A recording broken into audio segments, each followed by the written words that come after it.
Thanks for spending time with Lincoln. We're going to highlight how to use remote start, which allows the driver to remotely start the vehicle to help heat or cool the interior before getting inside. Start your Lincoln vehicle remotely through the key fob or the Lincoln Way app. This feature can also remotely turn off the vehicle. To enable or disable remote start, press Settings on the center touchscreen. Press Vehicle Settings. Press Remote Start Setup. Switch system on or off.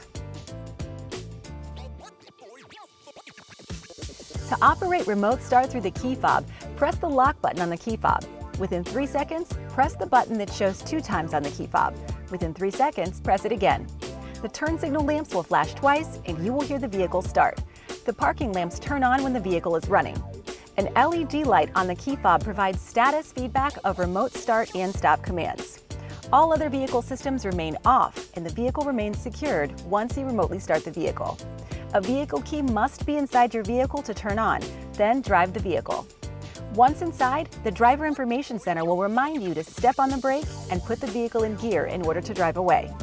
To remotely stop the vehicle with the key fob, press the 2 times button on the key fob. Within 3 seconds, press the button again. It's also possible to change the duration the vehicle runs in remote start. Press Settings on the touchscreen.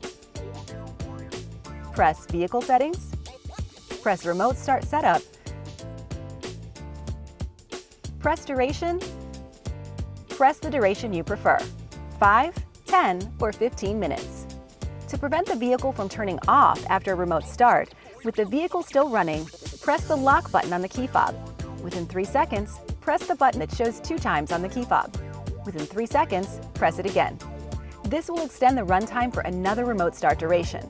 If you program the duration to last 10 minutes, the second 10 minutes will begin after what is left of the first activation time. For example, if the vehicle had been running for 5 minutes from the first remote start, the second remote start will cause the vehicle to continue to run for a total of 15 minutes. You can extend the remote start up to a maximum of 30 minutes. Wait at least 5 seconds before remote starting after a vehicle shutdown. It's also convenient to remote start and stop the vehicle through the Lincoln Way app. Once you're signed into the app, select Home button at the bottom of the screen. Push and hold the Start button in the middle of the screen. A message will appear that says Remote Start is in progress. It may take up to 30 seconds to start the vehicle. Once the vehicle has been started, a message will appear saying the vehicle has been started, along with the time limit the vehicle will run before shutting off. This time limit is the duration that was previously programmed. To stop the vehicle from the app, push and hold the Stop button in the middle of the screen. Once the modem receives the information, the vehicle will turn off and a notification will appear that the vehicle has been turned off. Thank you for watching.